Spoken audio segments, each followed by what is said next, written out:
Ito na nga ata ang isa sa pinakamaganda at isa sa pinaka-budget friendly na bansa na pwede nating mapuntahan kapag gusto natin magbakasyon. Hindi na kailangan ng visa, affordable ang mga pagkain at higit sa lahat, napakarami nyo pang pwedeng puntahan na atraksyon. May bridge class na 2,000 metro ang taas, napakagandang Heaven's Gate, may cable car na literal na ngang umaabot sa mga ulap, may isang atraksyon na may malungkot na puno, sumakay ng electric bike, roller coaster, at napakarami pa ngang iba. Sa video na to, sasabihin ko rin kung saan kami nag-stay, kung saan kami kumain, at kung magkano nga ba ang nagastos namin. Kaya't wag na nga natin patagalin to dahil dadayuhin nga natin ang The Land of the Ascending Dragon, ang napakagandang bansa ng Vietnam. Kaya naman tara, takas muna tayo.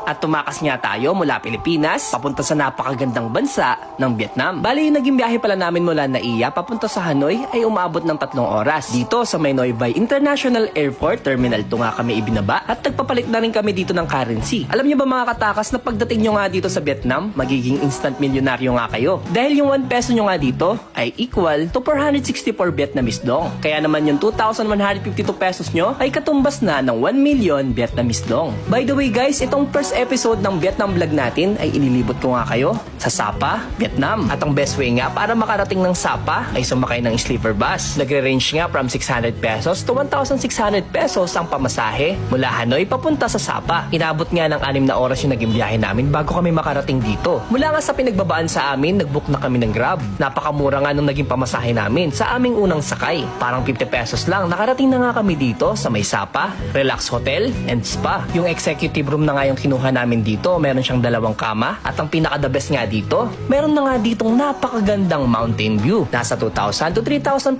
nga yung overnight dito. Depende nga yan kung anong araw kayo magbubook. Para mas makatipid pa nga kayo ng pamasahe mga katakas, pwede kayong mag-arkila dito ng motor. Nalaman nga namin na may nagpaparent pala ng motor sa harap ng hotel namin. At hindi ko nga in-expect guys na pwede pala kaming magmotor dito sa may Sapa. 250 pesos nga lang, pwede nyo nang gamitin ng motor ng buong araw. Dito nga sa city, marami na kayong pwedeng mapuntahan kagaya ng Sun Plaza, Sapa Center, yung iconic na landmark na Globo, at napakarami pa ang iba. Actually guys, magkakalapit lang sila dyan. Yung ambience nga dito ay para kang nasa Sagada. Mapunta na nga tayo sa mga activities at mga lugar na pwede nyo mapuntahan dito sa Sapa. At ang isa na nga dito ay ang Swing Sapa. Napakadaming spot nga dito na pwedeng mag-selfie. At kung hindi nga ako nagkakamali mga katakas, 280 pesos each nga lang yung binayaran namin dito. Na-enjoy na nga namin ang kanilang napakasayang rainbow slide. 30 minutes na rin kami nakapag-ikot-ikot dito gamit ang kanilang electric bike. To be honest guys, napakamura na nga nito, knowing na may kasama na nga yung tubig na ibibigay sa inyo sa may entrance. Napansin ko nga lang mga katakas, napakakunti ng tao dito. Next naman ay ang pinakasikat dito sa Sapa, ang Pansipan Tour. Dito nga yan sa loob ng Sun Plaza. For as low as 1,950 pesos each nga lang, may enjoy nyo na